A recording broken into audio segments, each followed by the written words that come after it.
시장에서 다음 스텝을 위해 뭘 중요하게 보고 뭘 공부를 해야 할지 같이 공유해보는 투자텔미 시간입니다. 준비된 키워드 함께 보시죠. 네, 첫 번째 키워드는 현금 자판기 특허입니다. 지금 특허 등록이 임박한 한 기업이 있는데 이번에 특허가 등록이 되면 그야말로 현금 자판기 역할을 할 것으로 보입니다. 어떤 얘기인지 잠시 후에 확인해 보시길 바라겠고요. 요즘에는 용량도 크고 속도도 빨라야 경쟁에서 살아남을 수 있습니다. 어떤 산업의 얘기인지 그 스토리 두 번째로 들려드리겠습니다. 내년에는 형님 덕분에 매출 증가가 기대가 되는 아우가 있습니다. 이 종목도 역시나 어떤 산업에 해당이 되는 종목인지 세 번째 키워드 잠시 후에 만나보시길 바라겠습니다. 첫 번째 내용 함께 보시죠. 첫 번째 내용입니다. 미국의 기준금리 인하 기대감이 다시 커진 가운데 간밤 미장에서 제약바이오주들 상당히 강했죠. 오늘 국내 증시 안에서도 애로 기대감이 있는 제약바이오주들 장 초반에 좀 시세를 내는 모습들이 연출이 됐었는데 그중에서 오늘은 툴젠이라는 종목에 대해서 한 텔레그램 방이 코멘트를 한 걸 찾을 수 있었습니다. 바로 이 방인데요. 지금 보시는 이 사진은 미국 특허청의 오픈 데이터 포탈 화면입니다. 보시면은 이제 어렵게 적혀 있어서 무슨 얘기인지 잘 모르실 것 같은데 일단 날짜가 2025년 9월 30일 찍혀 있고요. NOA 그리고 LLFW라는 글자가 눈에 띕니다. 이게 내용이 좀 어렵다 보니까 이 텔레그램 방장이 좀 쉽게 바꿔놨더라고요. 같이 보도록 해보겠습니다. 미국의 특허 출원 현황을 보면 대상 출원 대상이 지금 캐스9 RNA 복합제인데 이게 RNP 관련인 것으로 추정이 되고 있습니다. 그리고 앞서 보셨다시피 오늘 일자로 NOA, LLFW 단계로 이제 들어가게 되는데요. 여기에서 이제 먼저 NOA는 특허 등록 가능 통지서를 얘기합니다. 특허 심사가 끝났고 청구항이 허용이 되었다라는 뜻인데요. 아직 정식 등록이 끝난 거는 아니지만 발행 수수료를 기한 내에 내면 특허 번호가 부여가 돼 공식 등록으로 넘어가게 됩니다. 조금 더 이제 쉽게 설명을 드리면 NOA는 필기와 실기 모두 이제 합격을 해서 발급 수수료를 내면 면허증을 받을 수 있는 단계다라고 이해를 하시면 됩니다. 다음 이제 LLFW 단계가 있는데요. 특허 발행과 관련해서 인쇄 준비에 들어갔다라는 말입니다. 면허증이 인쇄 준비에 단계에 들어갔다 이렇게 이해를 하시면 되겠습니다. 이처럼 지금 툴젠의 캐스9 RNA, RNP가 미국 특허가 사실상 심사를 통과를 했고 수수료 납부 후에 이제 등록만 남은 상태인 게 확인이 되면서 텔레방에서는 툴젠의 RNP 특허 최종 승인이 되려나 보네요라는 코멘트가 있었습니다. 그럼 여기에서 툴젠의 RNP는 뭐냐? RNP는 캐스9 단백질 플러스 가이드 RNA를 미리 복합체로 만들어서 이 세포에 바로 넣는 방식을 얘기합니다. 툴젠은 한국에서 가장 오래된 CRISPR, 즉 유전자 가위 기술 연구 기업 중에 하나인데요. 제가 준비한 내용, 좀 정리를 된 한 내용이 있는데 그 부분을 보면서 좀 같이 얘기를 이어가 보도록 하겠습니다. 앞서 말씀드렸다시피 툴젠은 한국에서 가장 오래된 CRISPR, 즉 유전자 가위 기술 연구 기업 중에 하나로 이 RNP 형태의 CRISPR 캐스9 전달 기술을 꾸준히 특허로 확보를 해왔었고 이번 미국 특허는 바로 이 RNP 방식의 핵심 특허에 해당한다라고 볼 수 있겠습니다. 현재 툴젠의 위치에 대해서 이제 얘기를 해드리고 있습니다. 그럼 툴젠의 RNP가 왜 중요하냐? 이게 가장 중요한 부분이겠죠. 현재 버텍스와 소송이 진행 중입니다. 미국의 바이오 회사인 버텍스와 툴젠이 RNP 특허를 가지고 소송을 하고 있다는 이야기로 시작이 되는데 만약 툴젠의 RNP 특허가 미국에서 확정 등록이 된다라고 했을 때 버텍스 입장에서는 자기네가 진행하는 CRISPR 치료제에 RNP 방식을 쓰고 있다면 툴젠 허락, 즉 라이선스 없이는 사용을 할 수 없게 되는 거죠. 즉 툴젠이 버텍스의 목줄을 잡게 되는 구조가 된다라고 이해를 하시면 되겠습니다. 참고로 과거에 이제 사례로 봤을 때 버텍스가 과거에 또 다른 CRISPR 업체인 에디타스와 계약을 맺었을 때 계약금만 700억 원에서 800억 원을 주고 이후 매출 발생 시 로열티까지 지급을 했었습니다. 그런 딜을 툴젠이랑 다시 해야 하는 상황이 온 거다라고 좀 해석을 해볼 수 있겠고요. 그러니까 툴젠의 이번 미국 R&D 특허는 그냥 특허 하나 더 받았다 수준이 아니라 앞으로는 캐스9 기반으로 이 라이센스를 따간 회사들을 상대로 버텍스와 에디타스가 그랬던 것처럼 사용료를 받아낼 수 있는 현금 자판기 특허를 확보했다라고 요약 정리를 해볼 수 있겠습니다. 보니까 이 종목이 어제 이미 상한가를 갔었더라고요. 제가 특징주 기사에서 못 봤었는데 어제는 이유 없는 상한가를 갔었는데 오늘 이 특허 등록과 관련된 얘기가 이미 주가에 어제 선 반영이 됐나 이런 생각도 오늘 잠깐 들기는 했었습니다. 일단 오늘 추가적인 상승이 나와주면서 오전장부터 강하게 시작을 했었고요. 현재 구간에서는 다시금 상승폭을 키워나가고 있습니다. 앞선 오전에 그렸었던 고점을 뚫어내면서 지금 12% 넘게 오르고 있고요. 54,400원을 지나가고 있습니다. 일봉 차트 함께 보시죠. 네, 제가 어제 분명히 특징주로 보지 못했던 종목인데 네, 상한가로 마감이 됐었습니다. 네, 오늘 이제 알려진 내용, 특허 등록과 관련된 모멘텀이 솔직히 다른 텔레그램 방에는 올라오지 않았습니다. 앞서 제가 보여드렸던 이 텔레그램 방에서 유일하게 언급을 했었는데 어디서 이렇게 많은 정보들을 미리 다 접하는지는 모르겠습니다. 일단 주가 오늘 이틀 연속 강한 흐름을 그려내고 있다라고 말씀을 드릴 수 있을 것 같고요. 지금 4분기에 모멘텀이나 빅 이벤트가 있는 제약바이오 기업들 시장에서 발빠르게 반응을 하고 움직이고 있습니다. 제약바이오주들은 특히나 미리미리 모멘텀과 일정을 잘 체크해 두시라는 얘기를 꼭 하겠습니다. 다음 내용 함께 보시죠.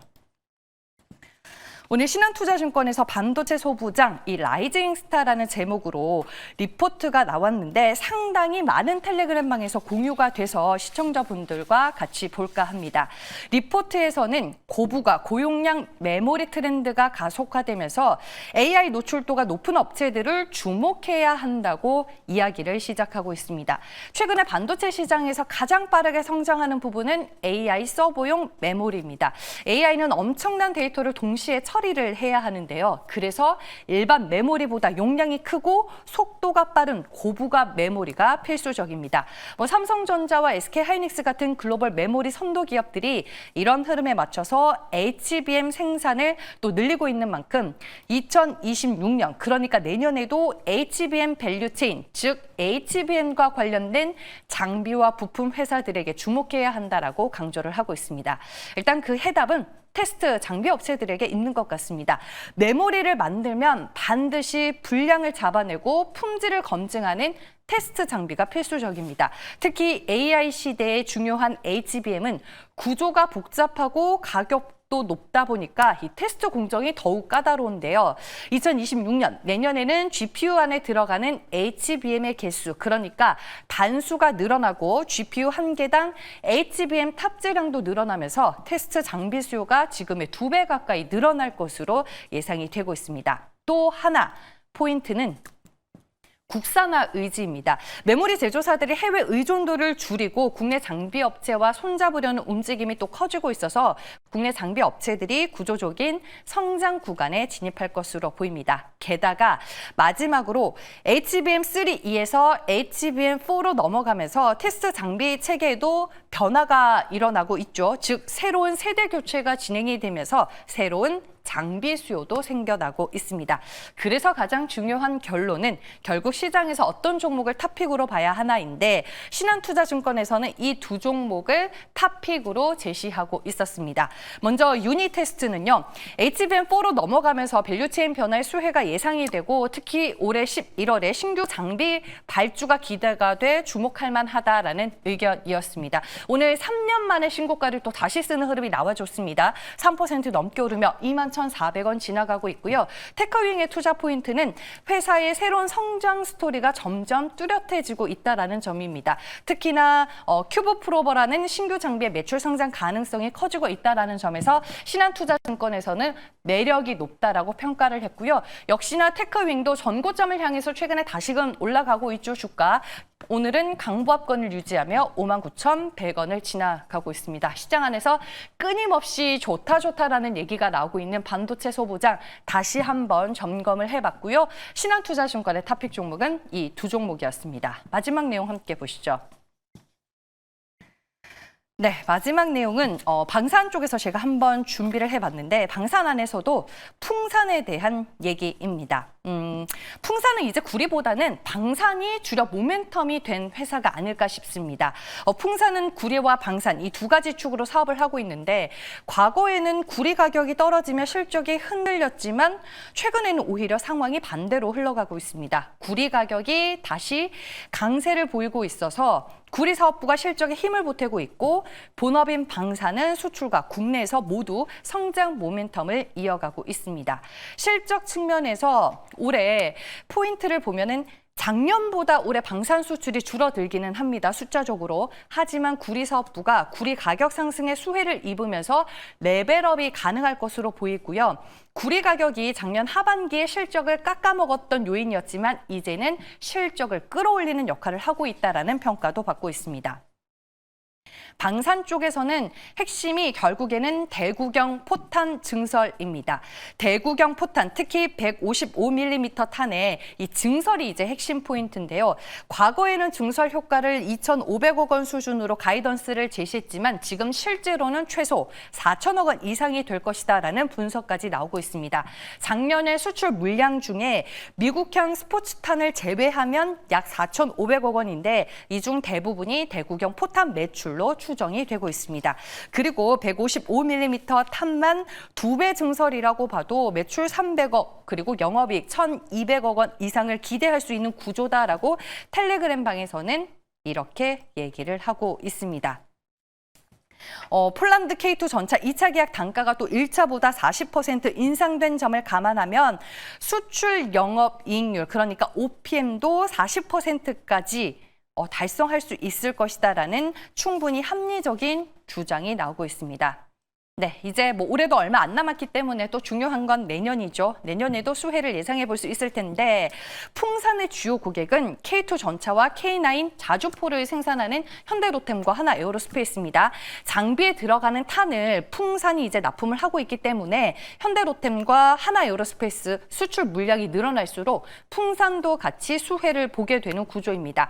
방산 고객들은 잘 아시다시피 한 번 거래처를 정하면 잘 바꾸지 않는 특성이 있는 만큼 현재 하나에어로스페이스와 현대로템의 장비와 풍산의 탄약이 같이 쓰이는 체제가 내년에도 쉽게 바뀌지 않을 것이다라고 얘기를 하고 있습니다. 그리고 하나에어로스페이스와 현대로템의 연간 생산 대수와 수출 파이프라인이 늘어나고 있고 단가도 이전보다 높아지고 있기 때문에 풍산도 결국에는 이전보다 더 좋아지는 모습을 우리는 기대해 볼 수 있을 것 같습니다. 오늘 앞서서 김정현 앵커가 오프닝 때 하나에어로스페이스 신고가다라고 얘기를 했었죠. 풍산은 지난 6월 7일에 정말 드라마틱한 주가 상승세를 보여줬었습니다. 그때 워낙 방산이 시장의 주도주였기 때문에 풍산은 후발주자로 가는 움직임이 포착이 됐었는데 최근에 가격 조정과 기관 조정이 조금 길어지고는 있습니다. 하지만 결국에 오늘 신고가를 다시 쓴 하나에어로스페이스 그리고 전고점 돌파를 기다리고 있는 현대로템과 주가의 흐름을 같이 할 수 있을지 내년까지 좀 지켜봐야 될 것 같고요. 오늘 일단 주가는 2%대로 상당히 장중 내내 견조한 흐름을 유지하고 있습니다. 네, 세 가지 이슈들 모두 정리를 해봤고요. 이제 MBN골드 최현덕 매니저 만나볼 시간입니다. 매니저님 안녕하세요. 네, 안녕하십니까. 최현덕 매니저입니다. 네, 오늘 여러 가지 뉴스와 재료들 중에서 최현덕 매니저님은 어떤 부분을 가장 의미 있게 보셨을까요? 네, 오늘 시장은 어제 반등이 나오고 나서 이제 좀 약세를 보이는 가운데 오랜만에 조선주에 좀 반등이 나와주고 있습니다. 그래서 오늘은 조선주에 대해서 말씀을 드려볼 거고 아무래도 이제 이번 주부터 연휴가 시작이 되는데 그동안은 이제 우리가 한동안 잊고 있었던 조방원, 조선, 방산, 원전에서 올라가지 않을까 합니다.